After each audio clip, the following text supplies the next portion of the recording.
So anyway, we're going to talk about strategy and shit. Oh dear. Yeah, because this morning, um, certain people chose to talk about certain things, and they aren't things that I agree with necessarily. And so, um, I've worked in a different avenue to achieve the same result. Mm, And so I want to the the people that I'm attempting to draw focus on.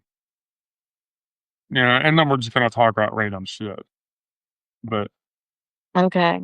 I Something really weird happened. My well, tell very me what's first paid my very first paid subscriber, who I remember talking to, right, pretended they never talked to me, don't know who I am. They deleted everything off Substack right. and asked for a refund. Oh, that's interesting. I'm like, well, How many paid subs do you have? I only have 20. You only have 20. Okay, so I have 200, and so whenever I lose a paid sub, I mean Yeah. it hurts, Yeah. but it doesn't hurt as bad as like when you have 20. Right. And I'm just baffled why the way it happened and how it happened and because like they said, I don't remember ever subscribing. And I'm seeing that I'm like, let me go look for this person, you know? And so I go looking for this person. Aw, Elaine, you don't have to if you don't, if you're not really. Yeah, Don't do that just to be nice to I don't me. want to fucking hear it. I don't want to fucking hear it, bitch. If I don't do my makeup, then I don't want to hear your shit. No, I kept trying to join and I don't know what was going on with I don't know, it just wasn't connecting and I kept trying to click it ugh. And I was outside and so I came in, but that didn't seem to help out. It was just too much. All too much. Ugh. But they even disappeared off Substack. I went looking for them. I can't even find them. They were the reason I remember who they were is their email is pre-Clovis and a number. And they were a retiring professor in paleontology, Okay. supposedly. And so I'm like, pre-Clovis, wait a second, I know exactly who this person is.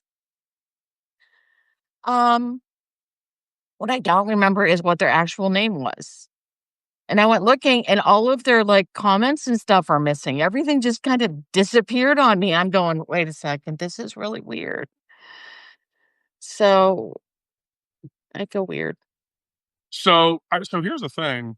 I got asked today by a handful of subs if I was going to seek a sponsor A for the public. sponsor. Yes, for the publication. Hmm. And the answer to that question is no. No, I'm not. Right. And here's why.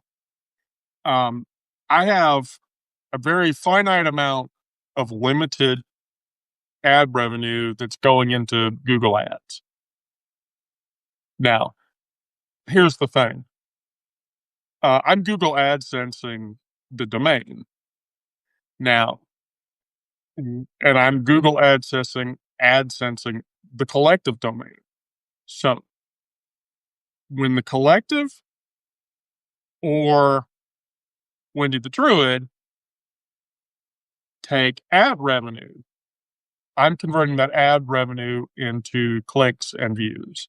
Now, as long as I continue to cross post your stuff in either domain, it should be benefiting you. I will tell you personally, like for Brandon, my observability metric for last month was I got you about 5,000 clicks. So I'm going to continue to do that, especially on posts where I'm sensitive enough to like link drop your guys' posts into the stories that I'm writing. Now I'm going to continue. I'm going to do that more. But the reason that I wanted to talk through a paid live today is that I'm going to take certain initiatives, and it is my belief that doing this will increase your own audiences. While at the same time, I allay the fear of everyone that I am not going to seek a sponsor for the publication. So there was a discussion that happened this morning about a change in the Substack algorithm. This is a change that I'm all too very well aware of. And I know what they're going to do. What kind of change is it? Okay, so premium paid subscribers, writing subscriber, that initiative is going to happen in 4 months. And that's going to be weighted against the number of subs that you have. Yeah, I remember you mentioning that part. Yeah. So I mentioned this to the people who were talking about it this morning. I did not receive a positive response. So they don't want to hear that. That's fine. But here's the deal. You have to guarantee enough referring traffic back to somebody to agree for them to sponsor your publication. If somebody's going to sponsor you, yeah, you have to ensure that who is sponsoring you is going to get enough referring traffic back. I'm barely big enough for that, and I don't even feel that I am. Anybody who has a subscriber count under what I have is definitely not. Yeah. Because you're just not going to get enough of that referring traffic for someone to say, okay, I'm willing to give you $50, $100, $1,000 a month and sponsor your publication because I think that traffic is going to take off. Or I'm going to get something back from it. You know, normally what you guarantee is I can guarantee that you're going to get X amount of click-through traffic on the things that you're writing if you advertise for me, or if you advertise my shit in your lives, or if you do this or that. I want that referring traffic, and if I get that, then I'll give you the money. But if you can't guarantee that, then, yeah, it's not going to fly. I thought about looking for sponsors just specifically for my audio podcast I do once a week, but I don't have that many subscribers. I don't know if anybody would take me up on all that. But Brandon, they might, and I mean, if you want to explore that option, you can. I'm just saying that a sponsor is going to want a certain amount of referring. Right. Yeah, a certain amount of referring traffic. And if you can't guarantee that traffic, they're not gonna. Right. Yeah, they're not gonna do it.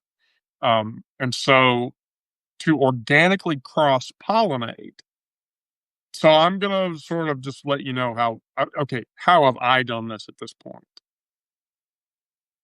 I picked like the 5 top Substacks that, well, not 5, 10 top Substacks that I align with ideologically. And then, so I'll admit this. I would say a good 1,000 of my subs came from Jeff Tetrick. From what? Jeff Tetrick. Oh, okay. because I had a habit every time Jeff made a post getting into the top 5 of the first posts for every time he ever posted. And so that's how I generated readers. And then, once you do that, then you just filter it down. So I'm not saying that you have to do that. I'm saying it would help you if you did. I've sort of offered that sauce before to people, which was why Sarah and I cooked up the collective to increase views and to increase traffic and flow. And there are a handful of people who have said no. I think what you're doing is bullshit and it won't amount to anything. So, but now the people that I offered to do that for, they're now trying to find sponsors. And they're scrambling to make things work a certain way. I don't really know why there's such a desire for that. Because publications that have been, like, Brandon, how long have you been on Substack? Technically, I started at the end of December of last year, but Right. June 2nd. Huh? June 2nd. June 2nd. Right. It So was the first day I actually posted anything. I've been on Substack for 2 years. But don't listen to her. She's over there giggling. I don't know what the fuck. I'm about to ask. I've been on Substack for 2 years, but I actively began writing on Substack as a writer instead of a reader in September of last year. And so the organic growth that I've seen is consistent. But I have a larger concern. The larger concern is I see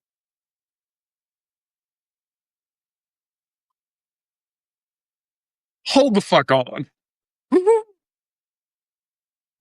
Speak amongst yourselves for a moment. talk amongst yourselves. Yeah. What is it? It's 21 Jeff Street when they're doing the drug scene. They're talking Oh, I went to the state fair on last Okay. Saturday. Oh, really? Okay. Has anyone seen? Yeah. Has anyone seen the Channing Tatum 21 Jump Street film? No. I don't remember if I saw the whole thing or not. I think I saw at least part of it. I can't remember. There's a drug scene at the end, and every time she watches it, she turns into a laughing, hysterical mess. So that's why all the laughter is coming from the other side of the room. So anyway, so I've been writing since September, and organic growth says, I'm up to 4,000 whatever subs. So the person that I know, who I have conversations with, I asked him, I'm like, I'm going to keep doing this. This is my method. Are the changes that are being made that you're talking about, are they going to affect me? And the answer was no. Here's what's going to happen. If you're under 5,000 subs and you sign up for a premium writing subscription, it's going to cost you $20 a month. 20 a month. Hey, Aaron. And I'm like, okay. Does that increase the likelihood that here's the idea is that one, yes, it will increase the likelihood that you become a successful publication. And at the same time, it will stop the massive inflow of spammer accounts who are the reason that they're going to do that is to limit spammer accounts. because Substack has a huge spammer account problem. And Yeah. so from a larger perspective, so you have Ragad, who spams into chats that please support my family, I'm in Gaza, yada yada. We see those accounts. From a larger perspective, like for instance, like Mailgator, which is an infamously well-known tool for generating email cycles. Like if you're going to do email sending and receiving testing or whatever, Mailgator is infamous for creating Substack accounts for that purpose. So a major body of accounts like has him. I'm like, hey, I mean, these are what I'm seeing. I'm like, yeah, I guarantee you 80% of the accounts that are leaving your Substack are spammer accounts. Yeah. Because these are the times. It's basically on the 4-hour turn. So every 4 hours over a 24-hour period, they dump all of the spammer accounts that have been detected and removed. Oh, okay. And their criteria is basically, I won't tell you what their criteria is, but the criteria is pretty fine-tuned. Like, Yeah, I've no seen post. like 3 or 4 accounts a day disappear, and then I get 6 new ones, and then 2 or 3 disappear. Yeah. Absolutely. So, that's sort of what's happening now. I'm going to talk about if things become unlivable in the space, what am I going to do?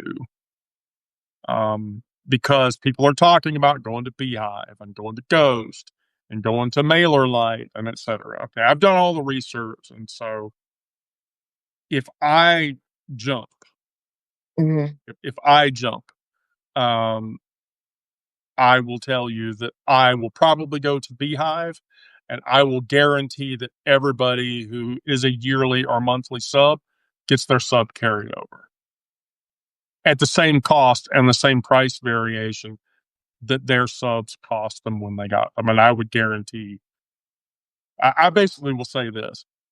Everybody that has a yearly or monthly paid sub, if I do a platform migration, every one of those subs will get a lifetime at that rate. I'm not going to, I'll guarantee all 200 of my paid subs you get a lifetime sub at that cost. And so.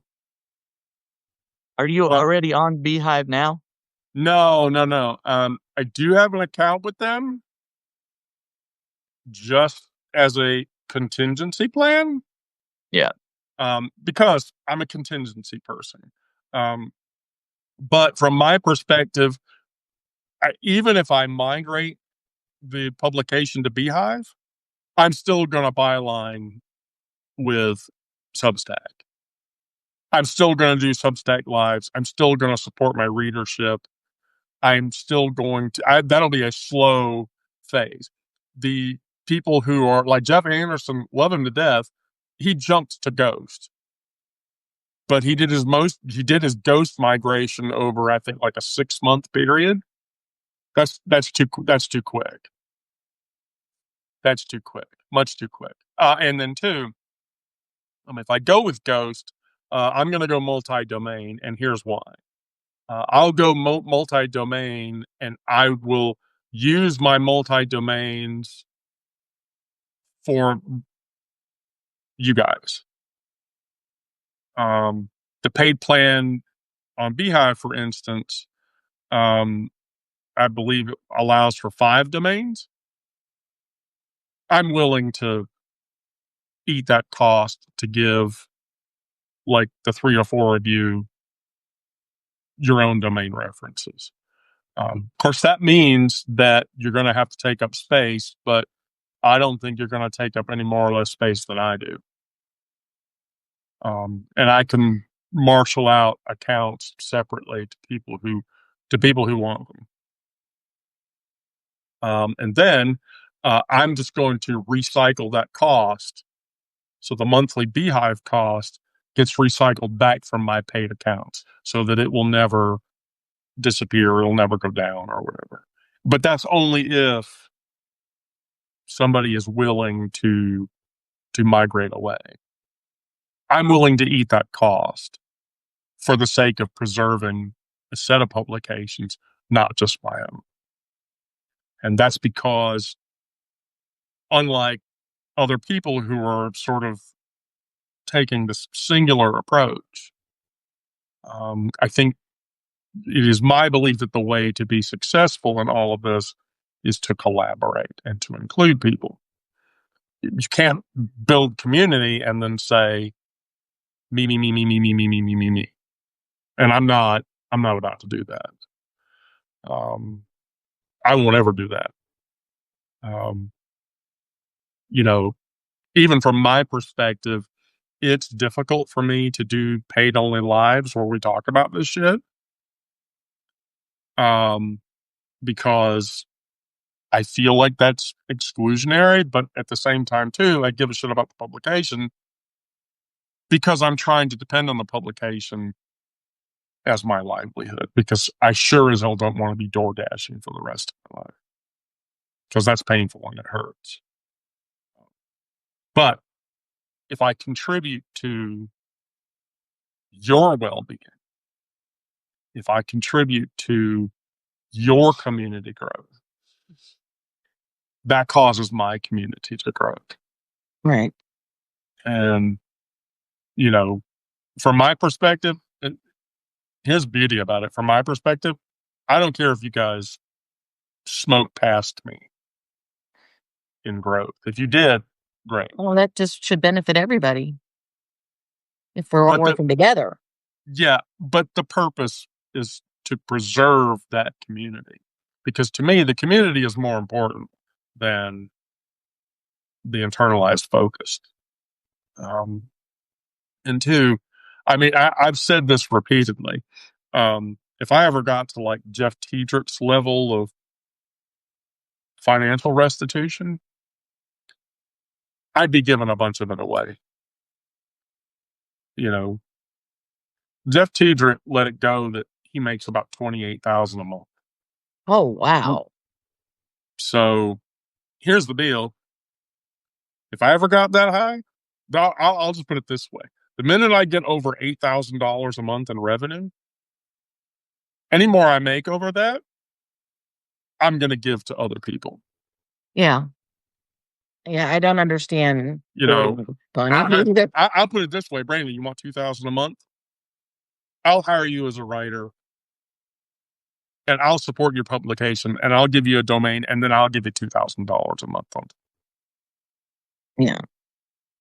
But that's because I believe in the community. I don't. From my perspective, and I know Lisa's going to agree with me when I say this, as long as I can pay for my insurance, my medications, and I can put food on my table and I can make sure that my kids are okay, the rest of it's just fluff. Yeah. The rest of it is just fluff. Oh, and if I can write and do my shit every day, that's what the fuck I care. You know, it's kind of like people ask me, like, Wendy, what would you do if you hit the lottery? If I hit the lottery, 25 of you people would all become my employee bitches, and you would do whatever the fuck it is I tell you, and I'd put $150,000 in your bank account every year. Okay. Until I run out of money, which, I mean, you know. If you invest it right, you shouldn't. You know, yeah, if I invest my money correctly, it shouldn't make a difference, right? You know, I hit the lotto for $200 million. And that annuity is that annuity would be like, I don't know, $500,000 a month. That's crazy. They're $300,000 or $400,000 a month. There'd be no way I wouldn't know how to spend that much money every month. You're going to get a quarterly check from me for $25,000. Yeah. Every 3 months, and you're just going to do whatever the fuck it is that you want to do and follow the 2 rules. You know what's funny is very little of my life would change. I'd like to Yeah, throw my punches, you know? yeah, It's like- I need to say this. That's the billionaire argument. The billionaire argument is this: once I get up to this much money, what the fuck would I do with the rest of it? I have no idea. Exactly. And instead they refuse to pay taxes. You know, I like if you give me this much. Look, here's the deal: I hit the lottery tomorrow. I'm going to get my breast surgery. I'm going to get my vaginoplasty. I'm going to get my facial feminization surgery. I'm going to buy my house. I'm going to buy my 25 friends that I give a shit about, pay off all of their houses, and then I'm going to set up my foundation to spend the money and like on people and shit, you know, because give the money away, and then whatever's left, that like 150 million, I need time to spend that on. I can't do that alone. Right. And so, you know, yeah, I mean, that means, okay, I'm going to go to my list of 25 people. Where do you want to live? Where do you want the house to be? Julie says, I mean, "Would you put Brandon, everything you in want gold?" a house in the gayest neighborhood in Atlanta? Wouldn't work that out. Yeah, that sounds good. Right. But Yeah, that's the way that I think, is that, you know, once I have enough provided for myself, I don't give a shit about the rest. right. I would probably do something similar. I mean, I would want to travel, and I want to move away from here, build a build my own house, and Right. maybe have a cat rescue. I don't know. Right. But I mean, meaningful life. I mean, Yeah. if I offered to pay you 150 grand a year, you think you could do that? Oh yeah. I mean, I can survive on a lot less. So, yeah. Yeah. Okay. So do we want to do we want Brandon to, let's do the reaction video with Brandon, by the way. Oh, we're gonna do a reaction video for Brandon. Yeah, I'm gonna give. Is it from yesterday or something else? No, this is the one that I promised Brandon before. Oh, okay. Oh, Yeah, this is the one, and it's on Twitter, so you're gonna have to log into Twitter. I'm already logged in. Okay, here you go. So, Oh wait, Twitter. I was thinking TikTok. Sorry, yeah, Twitter. no, Twitter.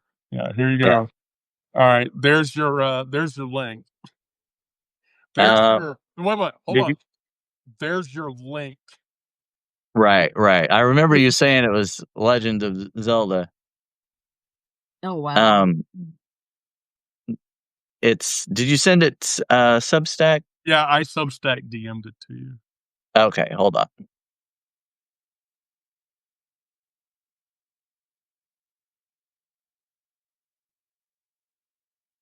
Unicorn. Yep. Well, starting off good. Content warning. Sensitive content. Oh.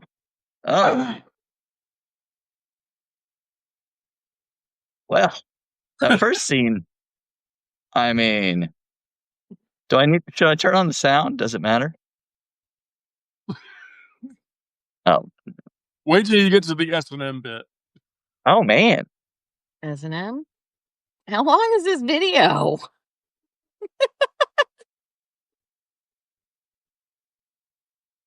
Well, first of all, why is he fighting him off?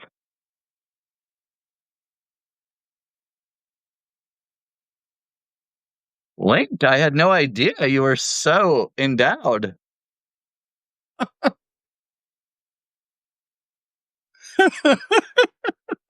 Yeah, I'll have to watch it a second time. Yeah, Brandon's gonna watch it a second time. To watch it a second time. Yeah, Brandon's gonna. I don't know if I might have missed something the first time.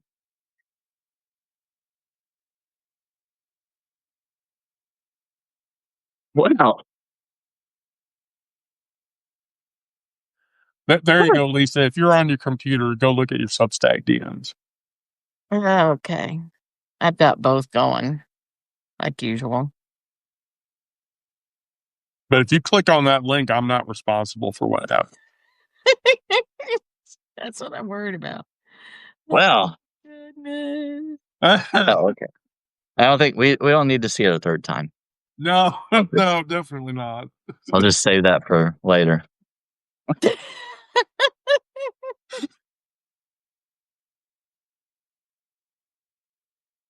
You're not actually going to do it, are you, Lisa? What? Look at it? Yeah. I'm trying to right Oh, now. yeah. Click it. I clicked it. Click it hard enough to swat the shield onto my face. Disappeared. It didn't like me. Yeah, well, it was funny that he was, Something about me being swatting him, younger. and then he just takes the shield and throws it. He's like, I give up. There we go. Oh. Isn't this something you already showed us once, or is it something different? No, it's something totally new. Yeah, this is different. That was like incredibly overly endowed. I know. Like super crazy level. Yeah. You couldn't walk with that. I mean, oh my God. Oh, wait, so you got to the S&M bit, right? I got to the shield part. Oh, dear. Oh. I didn't realize that Link from The Legend of Zelda had a penis that was that large. Yeah, that's I wouldn't have guessed it. No, I don't understand how you could walk with something like that. No. There's no tucking with that one. No, there's definitely no tucking. Not that Link necessarily has to tuck anything, because Link's not a woman. But as a person who has had to tuck and pull, let me tell you, you don't know what he does at night, though. I mean, he might be a drag queen or something. Oh, I guess maybe that's true. I don't know. So anyway, I just wanted to go, and then too, I wanted to go over like a couple of the things that because I have a real problem with dramatic branding shift, and that's something that I've noticed, that there are a lot of people who are just like drastically trying to shift branding strategies without waiting to see how they work or not. And so, for instance, one of the things that I have been doing is dropping YouTube links for the songs that are mentioned in the stories. Yeah, I saw that. And has that had a positive effect or not, is the question. I see a lot of people do it. Yeah. Yeah, well, like, I mean, here's the thing. I mean, I get click revenue on that from YouTube. Oh, yeah. So if you use specific, like YouTube's Vevo content, if you get clickbacks from that, you'll generate ad revenue from them for doing it. And so, I don't have enough followers on YouTube probably for. I don't know how that works. I don't either necessarily, but if enough people click on, getting people to click on YouTube, links. I mean, it's not hard. I mean, shit. I did it back in the Rickroll days all the time. Sending people Rick Astley's song to get them to click on. I did that to an entire office, man. Where like 100 people in cubes, you heard Rick Astley's "Never Gonna Give You Up" in unison go off all at once because I thought it was funny.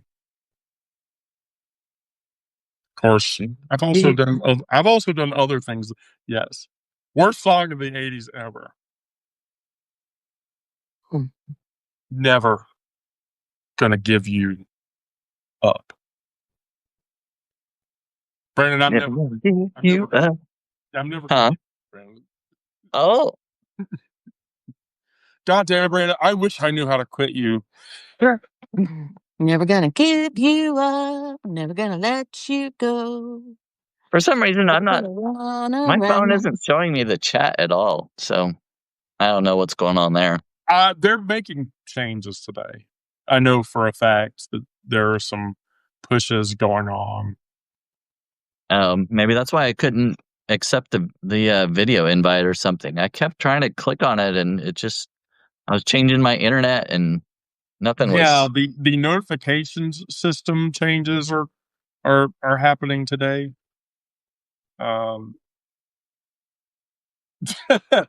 Yeah, I know Elaine Oh, knows how. I know Elaine knows how to quit Brandon. Like, is there anybody that's not seen that movie before? Brokeback Mountain. I mean, we've all seen Brokeback Mountain, right? oh yeah, I've seen it. More than once. You know, I don't remember. I think I might have only seen it once. I mean, I'm sure I like rewound the you know, there might have been a scene or two that I repeated,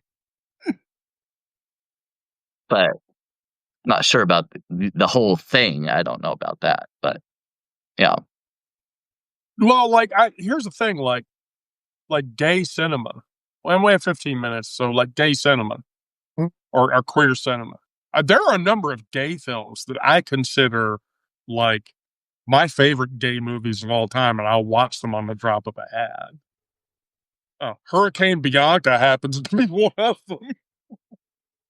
Hurricane Bianca? Yes, I love that film. I love that film indelibly. But then there's the Jason Gordon-Levitt one called Latter Days. Oh, Yeah, Jason no, Gordon-Levitt. Yeah, that's the yeah, Mormon missionary one. oh, okay. Oh, yes, I did see that. Yes. Yeah, Yes. yeah. I thought maybe you were gonna say, did you see Don Juan? Oh, fuck yeah, of course. I'm queer. I Oh yes, I've seen that film before. I love Um, Joseph Gordon-Levitt. I watch I'm on I watch his Substack stuff. He does some live videos. um, yeah. There's. I'll give you my list. Um, my list of like queer cinema films. So there's The Boys in the Band from '70, but that's like a classic. And then um, the movie Trick from the late '90s. That's the one about the two boys who are trying to find a place to have sex, Oh, and yeah. Paris is Burning, The Living End. I consider Philadelphia to be a gay film, even though it's really sort of sad. Priscilla, yeah. Queen of the Desert, Go Fish, um, Jeffrey, Jeffrey, which is that. Oh, I haven't really? seen that. I don't think so. Sir Patrick Stewart as probably the gayest man ever. Oh, yeah. Like, Okay. yeah, Kiss Me Guido. And then if you're a lesbian, you have to watch the movie Bound, which is a Wachowski film. But like, My Beautiful Laundrette from '85 is probably. Yeah, Eileen, I have an article for queer cinema, and I'm actually going to run that into a bar story where the patrons of the bar talk about their favorite queer cinema film and why.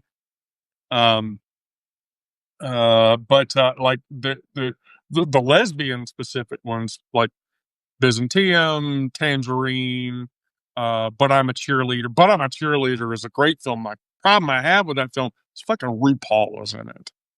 Oh wow. And I have issues with RuPaul. I remember you saying that. Yeah. Yeah, That. yeah, I have issues with that. Um, she must be seeing things from '87. Um, the incredibly true adventures of two girls in love from '95. Bar Girls, Even Collar Girls Get the Blues. Salmon Berries, Claire of the Moon. Those are all great films all the way around. And so, yeah, RuPaul is kind of anti-trans, and that's why I have an issue. Because there have been trans women who did RuPaul's Drag Race, and RuPaul had a problem with it. Mm. And I sort of was like, why exactly? And like his assertion was, their assertion was that, you know, trans women have a chemical advantage in a drag performance over non-trans women, Oh. even though the trans women who were on RuPaul's Drag Race didn't actually ever win by the end of the race. So it's kind of like it's like a moot point. I think it's stupid. Yeah. I think it's incredible. It's short-sighted but then also too, RuPaul's business ventures are a little scary. Do your research about that. But RuPaul has, yeah, there's some like, I want to say there's not, but I would not be shocked if there were MAGA mentality shit going on in RuPaul's past. People have suggested that RuPaul is a log cabin Republican. And if somebody told me that, I don't know that I disbelieve it. Okay. That would make sense. Yeah. Basically, let's just clarify. Brandon, you're not an anti-trans person, right? No. Okay. Lisa, are you a TERF? I don't think so. Oh, okay. I'm not sure. Oh, a TERF is a trans exclusionary radical feminist. No, definitely not. Okay, yeah. So I don't think I'm very radically feminist, to be honest. Oh, I'm not saying I'm not feminist, but I don't think I'm a radical feminist. I don't know that it gets more feminist than me, but that's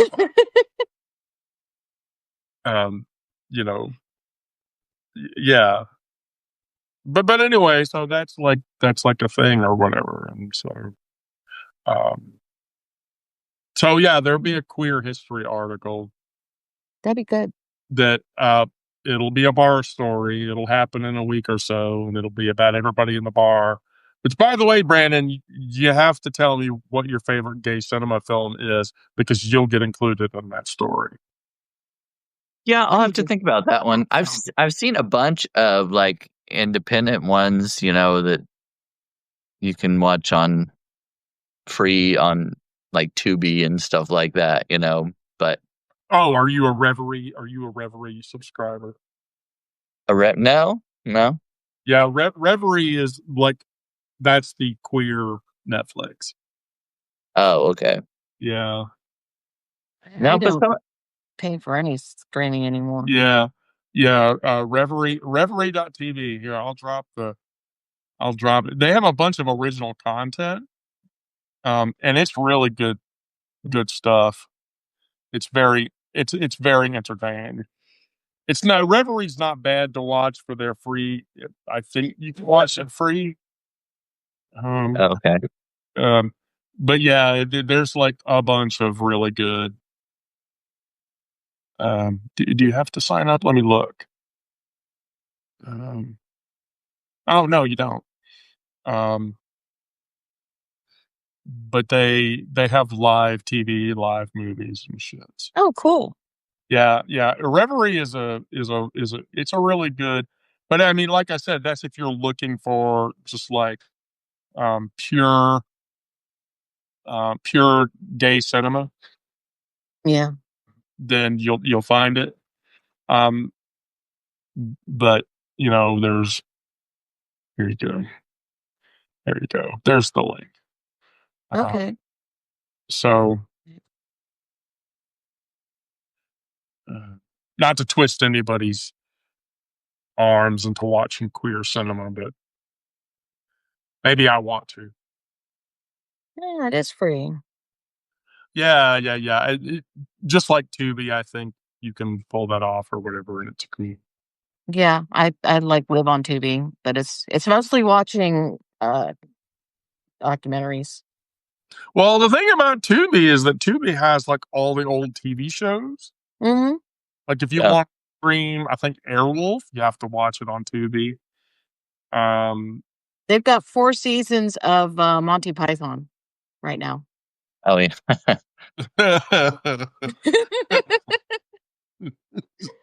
What Thank you, also Bench. floats in water? A duck.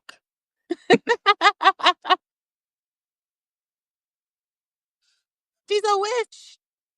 Oh, you know the funny thing about that scene, right? The witch burning scene. We found a witch. Uh-huh. Maybe we burn her. The woman that plays the witch in that scene is John Cleese's wife. Oh, really? Oh, Yes. no, I didn't know that. Yeah. And so she's like particularly abusive to her in that scene, and that's why. Yeah.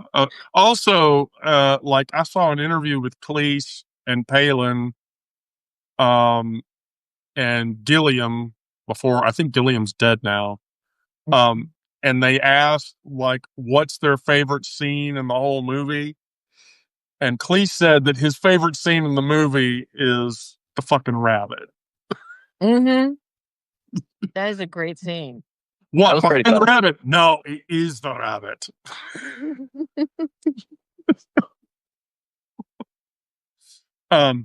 So I love that movie so viscerally, intentfully that I can quote that movie up, down, left, right, and sideways. Oh yeah, it's one of my son's favorites. He named the cat Monty from Monty Python. Yeah. That's why the black cat's named Monty. Now, but here's the thing. Here's a quiz question for Brandon. Do you know which of the cast members was actually gay? Because one of them was actually gay. Really? Yes. Oh, it's huge. No. Graham Chapman, Oh, okay. the guy that played Arthur. Yeah. Oh, Okay. he was. Yeah. The the urban legend about that film is that, like during the show filming or whatever, they'd always have to get him out of his, especially in the morning, to get him out of his trailer. And it was not uncommon to see the door fling open and young men scurry out, like Of course. like rats leaving a ship or whatever. Oh dear.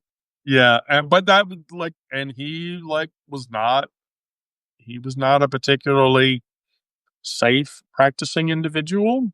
Oh. But cancer was the thing that ended up getting him, not Oh, the wow. bug. Yeah, the bug didn't get him. He actually contracted cancer or whatever, and that killed him. Anyway, all right. Well, we're right at an hour, and I'm about to Yeah. get back in the car. I've got a grocery delivery coming soon, and at 3:00 there's a live with Nick. So Okay. Are you going to be able to talk on that live? I hope so. What happened is I answered my son's phone call, and it dumped my video, and I have not been able to get it back.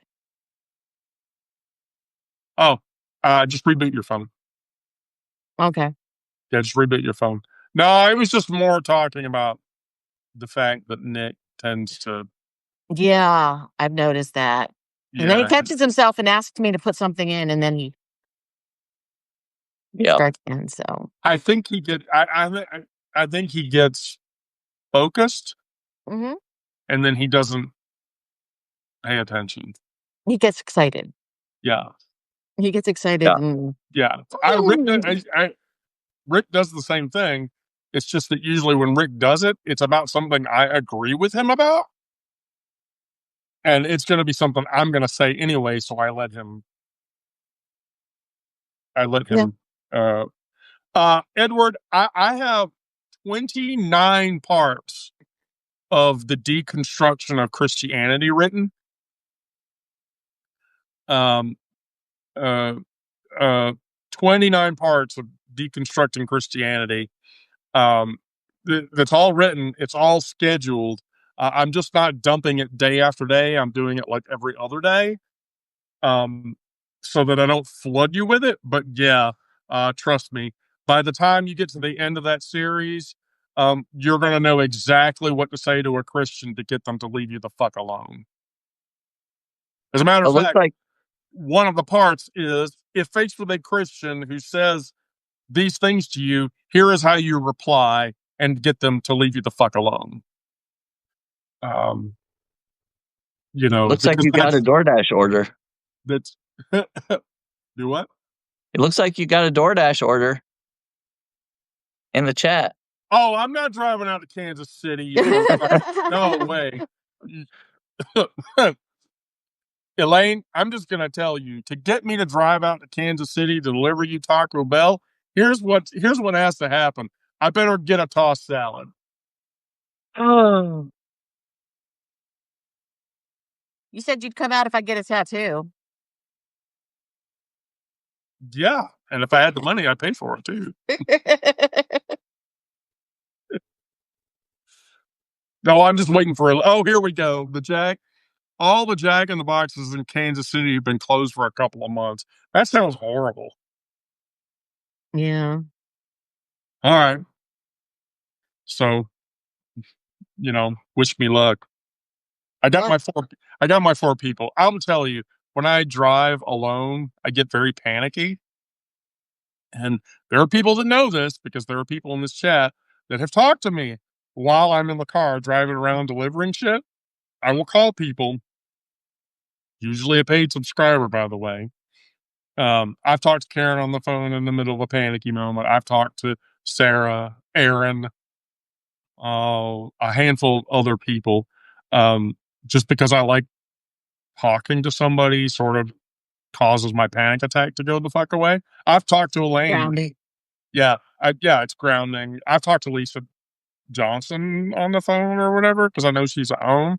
So never give me your phone number if you know I'm out dashing and you don't want to listen to me babble for 10 minutes while I try to calm myself the fuck down. But then you probably get therapy out of it because I talk about what's bothering you.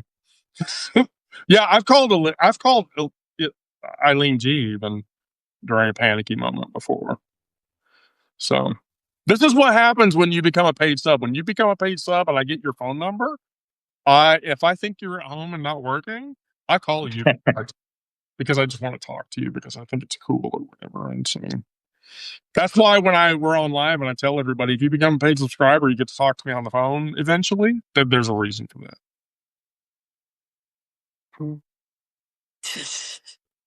Oh, Eileen, I can tell you that story. I mean, that's real easy. I'll do that really quick. Basically, Megan was dating my sister at the time. And so this was before Megan Ellison married Robin. And so the way the story goes is this is what it is. My dad's employee ID number at the Oracle Corporation is a 2-digit number under 20. So that means my father was one of the original employees. And so that's why I know Megan Ellison and I know Dave and I know Dave and Megan's dad, who I've run into over the years. And so here's the long and short of it. I ended up in a plane 6 feet above the ground, upside down, and I told Dave to let me out of the plane and that I never wanted to ride in his fucking plane ever again and that I hated him. So there you go. That's the story. So the more you know. But that means I've just copped to knowing somebody. That means I've copped to knowing a tech bro. a billionaire tech bro. And so, here's the thing. He's worth $172 billion, but you know what? That motherfucker puts his pants on one leg at a time in the morning, just like everybody else. And I don't give a shit what anyone says. It doesn't make them better people than we are. It just doesn't. Anyone that believes that it's bullshit. So, all right, ladies and gentlemen, 7:45. Bye-bye. See you Yep. 7:45 for sure. Yep, 7:45. You gonna do porch swing tonight? Oh, probably. People seem to like just listening to me babble for an hour and a half. I don't Well, I get don't mind listening to you babble. it. I really don't. Here's the thing. I'll even sit in on that live and just sit here and stream my video games with the kids. And Mhm. you can just have me in the live and the extra audience. You can talk about whenever the fuck you want. I've been reading stuff I wrote 20 years ago. Right. So, All right. Well, 7:45. yep. See you then. Yep. Brandon, Lisa, thank you both. Bye-bye. Thank you. Yeah.